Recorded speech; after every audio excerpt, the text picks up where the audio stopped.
Hello बच्चों, कैसे आप सभी लोग। उम्मीद करता हूं कि बढ़िया होंगे, मस्त होंगे। तो आज लेकर आ गया हूं नया लेक्चर। आज की टॉपिक है बच्चों, फोकस दूरी और वक्रता त्रिज्या में संबंध। ठीक है, आज की टॉपिक क्या है? फोकस दूरी।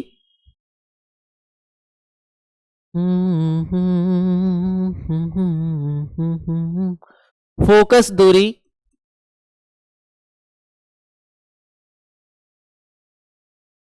फोकस दूरी को स्मॉल एफ से व वक्रता त्रिज्या, वक्रता त्रिज्या में संबंध।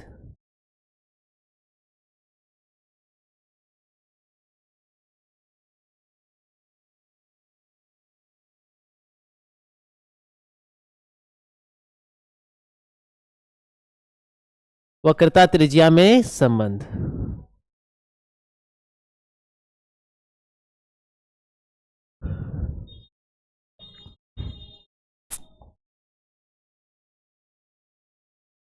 फोकस दूरी व वक्रता त्रिज्या में संबंध। तो चलिए आइए देखते हैं फोकस दूरी और वक्रता त्रिज्या में क्या संबंध है। एक, तो सबसे पहले क्या कर लेते हैं कि दर्पण बनाते हैं।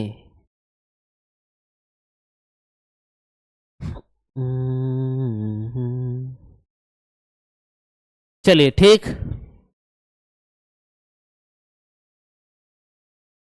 तो ये हो गया अवतल दर्पण। अवतल दर्पण कैसे बच्चों? क्योंकि पॉलिश किधर लगी हुई है? बाहर की साइड। बहुत बढ़िया। ठीक, ये हो गया पोल और यहां पर हो गया फोकस और यहां पे हो गया वक्रता त्रिज्या। ठीक, क्लियर है? क्लियर है बच्चों? बोलिए, कोई समस्या तो नहीं?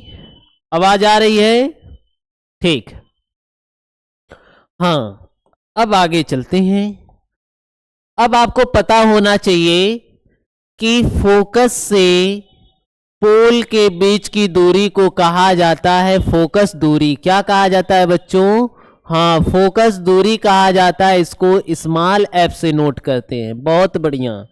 और वक्रता त्रिज्या से लेकर के पोल के बीच की दूरी को कहते हैं वक्रता, मतलब वक्रता केंद्र से लेकर पोल यानी ध्रुव के बीच की दूरी को वक्रता त्रिज्या कहते हैं। कैपिटल आर से लिखते हैं। ये है फोकस दूरी। ये क्या है? ये है फोकस दूरी। ठीक, और इसको बोलेंगे वक्रता त्रिज्या। इसको क्या बोलेंगे? वक्रता त्रिज्या। ठीक। हाँ, अब यहां पे ध्यान देना। अब आपको मैंने बताया था, क्या बताया था बच्चों? ठीक, मैंने आपको बताया था कि मैंने आपको ये बताया था कि अगर कोई रेखा आप वक्रता केंद्र से होकर खींचते हैं, कोई रेखा कहां से खींचते हैं? हाँ, वक्रता केंद्र से होकर खींचते हैं, तो इसको बोलेंगे अभिलंब। इसको क्या बोलेंगे? अभिलंब। इंग्लिश में कहेंगे नॉर्मल। क्या बोलेंगे? नॉर्मल, अभिलंब।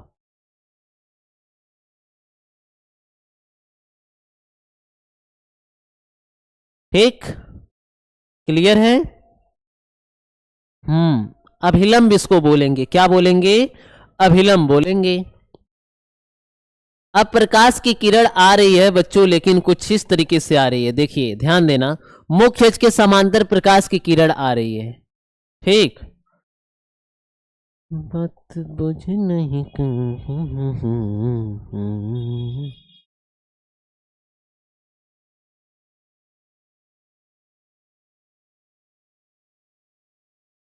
मुख्य अक्ष के समांतर ऐसे आई और ऐसे आने के बाद प्रकाश की किरण, आपको पता होना चाहिए कि अगर प्रकाश की किरण मुख्य अक्ष के समांतर आ रही है तो परावर्तन के पश्चात क्या होगा? वो फोकस से होकर जाएगी। ये पहला नियम है। ठीक, तो ये किनसे होकर जाएंगी? फोकस से होकर। किससे बच्चों?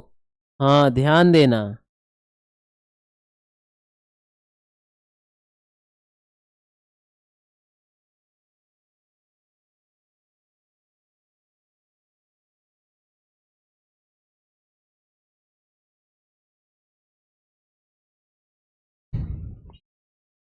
एक मिनट रुक जाइएगा।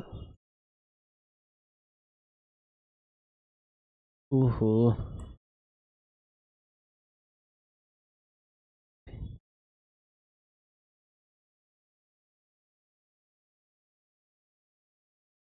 ठीक। ये आ रही है मुख्य अक्ष के समांतर और ये जाएंगे किससे होकर, फोकस से होकर। ठीक, चलिए बहुत बढ़िया, क्लियर है, कोई समस्या तो नहीं। ठीक है, तो देखिए ये प्रकाश की किरण आ रही है, ये अभिलंब है, ये क्या है बच्चों, अभिलंब। तो ये वाला एंगल कुछ बनेगा, बनेगा कि नहीं बनेगा? ये एंगल अगर सपोज थीटा बन रहा है तो प्रकाश के परावर्तन के पहले नियम से ये भी क्या होगा, थीटा ही होगा, क्योंकि प्रकाश के परावर्तन का नियम कहता है कि आपतन कोण का मान परावर्तन कोण के मान के क्या होता है, बराबर होता है। ठीक, बहुत बढ़िया। और ये जिस पॉइंट पर ये जो जिस पॉइंट पर ये इंसिडेंट हो रही है प्रकाश की किरण, आपतन बिंदु, उसको मान लेते हैं कि वो क्या है, एम है। क्या है बच्चों, एम है। ठीक है, चलिए बहुत बढ़िया, कोई समस्या नहीं। अब हम ये कह रहे हैं कि अगर ये एंगल थीटा है, ये वाला एंगल क्या है, थीटा, तो ये वाला भी एंगल क्या हो जाएगा, थीटा हो जाएगा।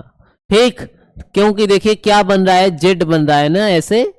हाँ, ये थीटा, तो ये वाला भी कोण क्या हो जाएगा, थीटा हो जाएगा। ठीक, चलिए क्लियर है, बहुत बढ़िया। अब यहां पे थोड़ा सा ध्यान देना कि यहां पे ये वाला एंगल थीटा है तो ये वाला भी थीटा हो गया। अब इस वाले एंगल की बात करूं तो देखना ये जो है बहिष्कोण बन रहा है, क्योंकि बहिष्कोण जो होता है दो अंतः कोणों के योग के बराबर होता है। ठीक है, कौन कौन से कोण, ध्यान देना, यहां पे जो ये वाला कोण है थीटा और ये वाला जो कोण है थीटा, इन दोनों के योग के बराबर हो जाएगा थीटा प्लस थीटा मिलके कितना थीटा, 2 थीटा। कितना बराबर हो जाएगा, किसके बराबर हो जाएगा, हाँ 2 थीटा के क्या हो जाएगा बच्चों, बराबर हो जाएगा। क्लियर है कॉन्सेप्ट, कोई दिक्कत नहीं। ठीक, बहुत बढ़िया। तो ये वाला एंगल हो जाएगा 2 थीटा, ये एंगल कितना हो जाएगा, 2 थीटा। बढ़िया है, चलिए आगे बात करते हैं। अब हम बात कर रहे हैं इस चित्र से, एक आप इस पर क्या कर लेना, अभिलंब डाल लेना, कोई दिक्कत नहीं रहेगी। ठीक है, हाँ ये मान लेते हैं कि ये जो है, या ये इसका नाम दे दीजिए, एम दिए हैं तो इसका नाम एन दे दीजिए। ठीक है, अब हम बात कर रहे हैं कि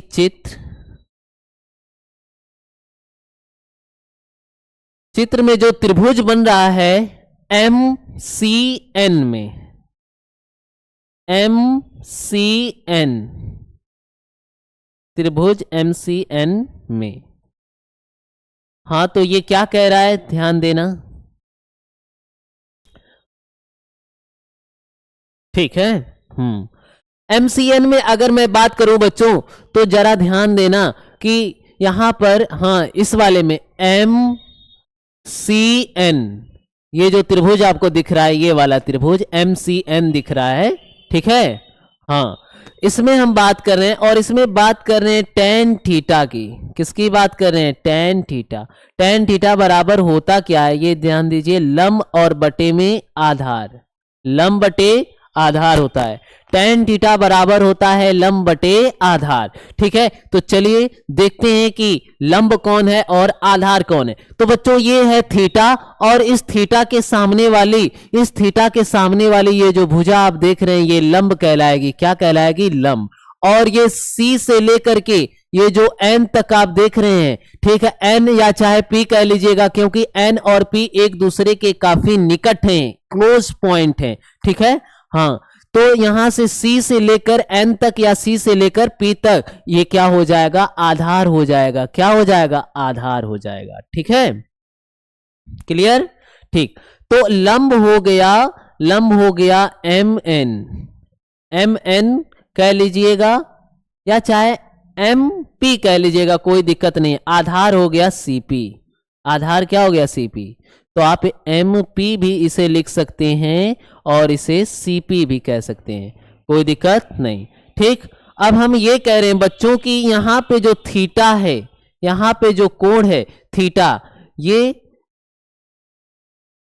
सूक्ष्म है। सूक्ष्म का मतलब अल्प है। क्या है? अल्प। हो तो अगर थीटा का मान बहुत कम होता है, अल्प होता है, ठीक, तो उसके साथ जो त्रिकोणमितीय फलन यहां पे tan थीटा दिख रहा है, इसको आप हटा दे सकते हैं, यानी त्रिकोणमितीय फलन को नगण्य मान लेंगे, इसे हटा देंगे तो क्या बचेगा, यानी कि आप लिख सकते हैं तब tan थीटा को क्या लिख सकते हैं, थीटा केवल लिख सकते हैं। तो इस प्रकार से मैं देखूं तो इस प्रकार से प्यारे बच्चों क्या हो जाएगा कि थीटा बराबर हो जाएगा MP और बटे में CP। इसको बोल देता हूं समीकरण क्या, 1। इसको क्या बोल दिया जाए, समीकरण 1 बोल दिया जाए। क्लियर है? क्लियर है? दिख रहा है सबको? कोई समस्या तो नहीं ना बच्चों?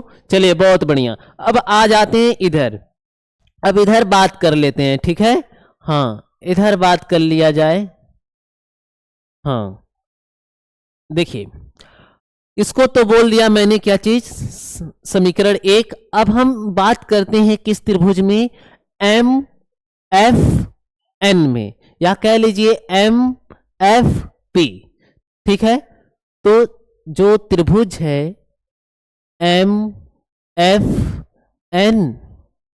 या चाहे इसे आप त्रिभुज कह लीजिए MFP, ठीक है, इसमें बात चलेगी। अब इसमें हम बात करेंगे tan थीटा, और यहां पे थीटा कितना दिख रहा है, 2 थीटा। तो यहां पे अब बात हो जाएगी tan 2 थीटा। tan 2 थीटा बराबर क्या हो जाएगा, tan थीटा बराबर तो लंब बटा आधार ही होता है, तो वही होगा। ठीक है, वही बात हो जाएगी, लंब बटे में आधार। ठीक है, और यहां पे लंब हो जाएगा MP और आधार हो जाएगा F से लेकर P, F से लेकर के P क्या हो जाएगा, आधार हो जाएगा। ठीक, अब हम यहां यहीं पे ये कहा जा रहा है कि यदि 2 थीटा क्या हो, अल्प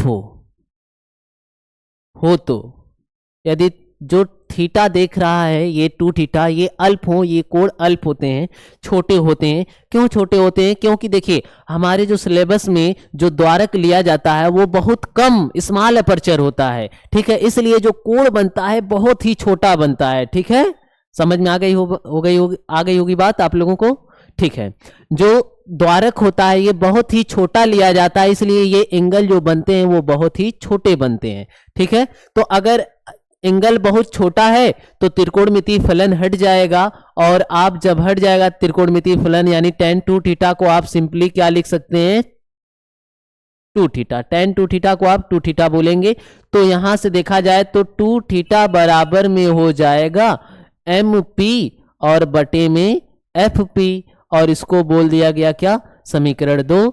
इसको क्या कहा गया है, समीकरण 2 कहा गया है। क्लियर दिख रहा है सबको? बोलिए, कोई समस्या तो नहीं? ठीक है, तो यहां से अब बात करते हैं कि समीकरण 1 का मान समीकरण 2 में रख दीजिए। 2 में रखने पर, समीकरण 1 का मान समीकरण 2 में रखने पर, तो समीकरण 1 है कहां, यहां पर। समीकरण 2 कहां पे है बच्चों, यहां पर है। तो एक काम करिए कि समीकरण 1 का मान लाइए और समीकरण 2 के मान में रख दीजिए। तो देखिए यहां पे 2 है तो हमने 2 लिख लिया, और थीटा दिख रहा है, और थीटा की जगह क्या रखेंगे, ये रखेंगे MP बटे में CP। तो यहां पे हो गया MP और बटे में क्या, हाँ MP और बटे में CP बराबर, इधर क्या चल रहा है, इधर भी चल रहा है MP और बटे में FP। ठीक, MP से MP क्या हो जाएंगे, खत्म हो जाएंगे। ठीक, तो बचेगा क्या, 2 और अपान में क्या बचेगा, CP, और इधर बचेगा 1 अपान में FP। आपको पता होगा कि जैसे मैंने पहले ही आपको यहां पर बताया है, ठीक है, ध्यान दीजिए कि एफपी को क्या बोलेंगे आप, हाँ एफपी को आप फोकस दूरी कहेंगे और सीपी को वक्रता त्रिज्या कहेंगे। क्या बोलेंगे, हाँ एफपी को फोकस दूरी और सीपी को वक्रता त्रिज्या, ठीक है। तो यहां पे मैं लिख देता हूं साइड में कि यहां पे जो एफपी है ये बन जाती है फोकस दूरी और सीपी बन जाती है बच्चों, हाँ सीपी बन जाती है वक्रता त्रिज्या, कैपिटल आर से लिखते हैं, ठीक। तो यहां पे हो जाएगा 2 और बटे में कैपिटल आर और इधर हो जाएगा 1 बटे में एफ। क्या हो जाएगा, 1 बटे में एफ, ठीक है। तो अब यहां से अगर मैं एफ बराबर कर लूं तो ये हो जाएगा आर बटे में क्या 2, आर बटे में 2, ठीक। जहां एफ व आर, ठीक, दर्पण की फोकस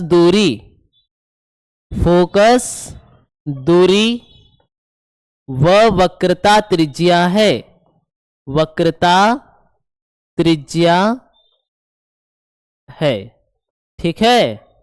साथ में एफ एंड आर, ठीक, टेक विथ साइन। जहां पे आपको एफ और आर को साइन के साथ लेना है। अगर एफ का मान निगेटिव है, आर का मान निगेटिव है तो आप निगेटिव लेंगे, अगर एफ का मान पॉजिटिव है और आर का मान पॉजिटिव है तो आप पॉजिटिव लेना है, यानी साइन के साथ इनकी वैल्यू को क्या करना है, पुट करना है। और यहां से एक निष्कर्ष ये भी निकलता है, क्या निष्कर्ष निकलता है, ध्यान देना, निष्कर्ष ये निकल रहा है प्यारे बच्चों कि जो फोकस दूरी होती है, फोकस दूरी जिसे लिखा जाता है स्मॉल एफ से, फोकस दूरी जो होती है वक्रता त्रिज्या यानी कैपिटल आर की आधी होती है,